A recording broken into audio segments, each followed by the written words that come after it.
Bonjour à tous et bienvenue sur la radio de l'Institut des métiers. Bonjour Léna. Bonjour, aujourd'hui nous allons parler d'un sujet en particulier qui est l'esthétique. Nous allons parler de différents sujets autour de ce métier. La formation, les compétences à avoir, le contact humain, la pudeur et le besoin de confiance et pour finir les préjugés. Nous accueillons dans un premier temps Margot et Toinette qui vont nous parler des formations. Bonjour à vous les filles. Bonjour.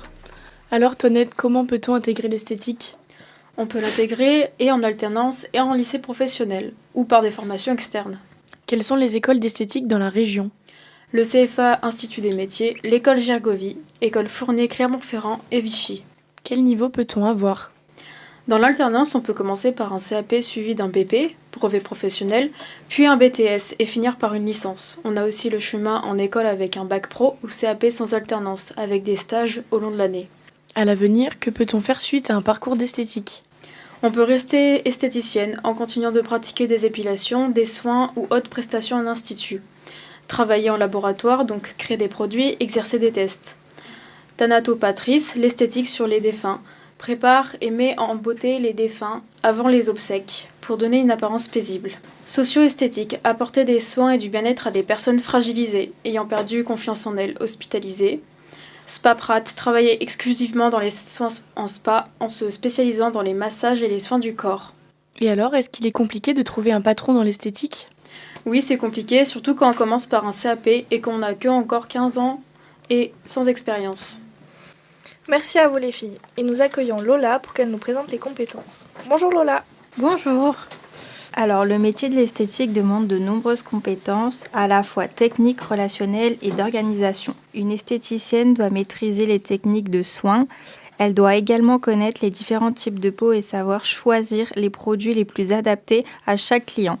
Cette compétence est essentielle pour garantir des soins de qualité et assurer un résultat et la sécurité de la personne. Une esthéticienne doit avoir un très bon sens du contact, elle est en relation directe avec les clients, et donc elle doit être accueillante, souriante et à l'écoute. Chaque client a des besoins et des attentes différentes, il faut donc savoir conseiller, rassurer et parfois répondre à des questions sur les soins ou les produits pour apporter de la confiance est très important dans ce métier. Elle doit aussi se former tout au long de sa carrière pour poursuivre les tendances et être sur le marché de l'esthétique. Merci Lola.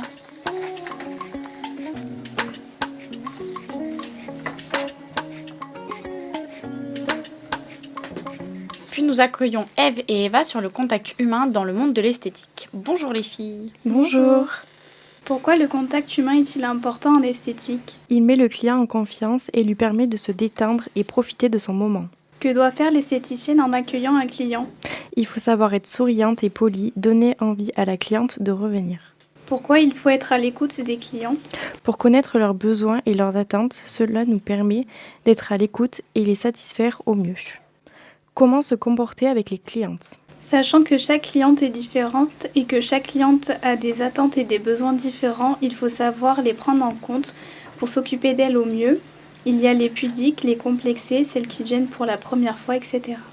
Que doit faire une esthéticienne avant de toucher une cliente ? Elle doit demander son accord et expliquer le soin pour que la cliente soit prévenue et d'accord. Elle doit avoir un contact doux et respectueux. Qu'est-ce que le contact avec les clients nous apporte à nous les esthéticiennes ? Cela nous apporte une meilleure communication, on apprend à parler, écouter et conseiller plus facilement, de la satisfaction personnelle, aider une cliente à se sentir plus belle ou mieux dans sa peau, cela fait plaisir. On vous remercie les filles.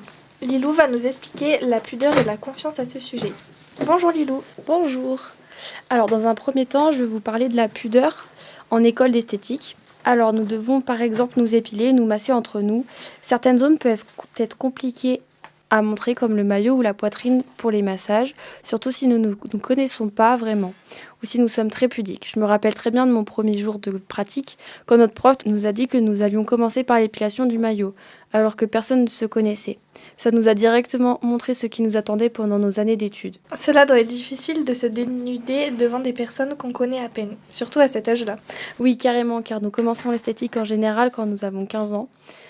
Nous sortons tout juste du collège. Il est donc super compliqué, surtout à cet âge, de montrer son corps à des personnes qu'on ne connaît pas ou pas beaucoup, de leur faire confiance et de ne pas se sentir jugé ou quoi que ce soit. Pour notre examen, il nous faut trouver un modèle qui va nous servir de cobaye pour nos épreuves. Ce modèle doit être à l'aise avec son corps puisqu'il sera vu devant les autres modèles et les jurys. Comment instaurer un climat de confiance avec votre cliente? En tant qu'esthéticienne, il nous faut assurer les bienfaits de la prestation afin que la cliente soit plus apte à être détendue. La technique et la maîtrise de nos prestations doivent être faites avec professionnalisme, perfection, rigueur et respect de la cliente. Ne pas apporter de jugement envers le corps de la cliente, car au cours de la vie d'une femme, son corps change. Il est important de lui apporter un regard neutre sur ce qui peut être un complexe pour elle. Ou alors, une personnalisation de l'attention, afin de s'adapter à la cliente pour son bien-être et son confort avec nous. Être bienveillante dans notre attitude envers la cliente, apporter une atmosphère calme, reposante et apaisante avec l'ambiance de la cabine, notre posture professionnelle. On vous remercie. Et pour finir à ce sujet, nous avons Louane et Nina qui vont nous parler des préjugés au niveau du métier de l'esthétique. Bonjour les filles. Bonjour. Est-ce vrai que les esthéticiennes sont stupides? Non, c'est faux. Les esthéticiennes ont dans leurs études une partie commune avec les premières années de médecine. On est amené à pratiquer avec des appareils avec des règles strictes d'utilisation, car on peut engager la santé et le bien-être du client. Savoir si on peut faire un soin ou appliquer un produit sur une zone abîmée ou qui a subi une réaction. On est aussi capable de diagnostiquer une peau pour créer une routine, pour améliorer un aspect, que ce soit sur les soins ou même le maquillage. Les esthéticiennes développent des connaissances dans différents domaines, comme la cosmétologie, comme comprendre le produit et savoir développer les actifs et les résultats, la physique-chimie et la biologie pour tout l'aspect de la peau et des ongles. Est-ce vrai que les esthéticiennes, c'est juste épiler? Le monde de l'esthétique ne se réduit pas à seulement de l'épilation, c'est un corps de métier qui regroupe plusieurs catégories comme le soin, le maquillage, l'onglerie. Les journées ne se ressemblent pas, on peut être amené à participer à des événements importants de la vie des clients, sublimer leur journée grâce à nos services. Est-ce vrai que les esthéticiennes sont superficielles? Non, c'est faux. On demande aux esthéticiennes de la rigueur sur leur apparence. Elles représentent un métier de beauté. Elles sont les ambassadrices de leur métier et de l'entreprise dans laquelle elles sont.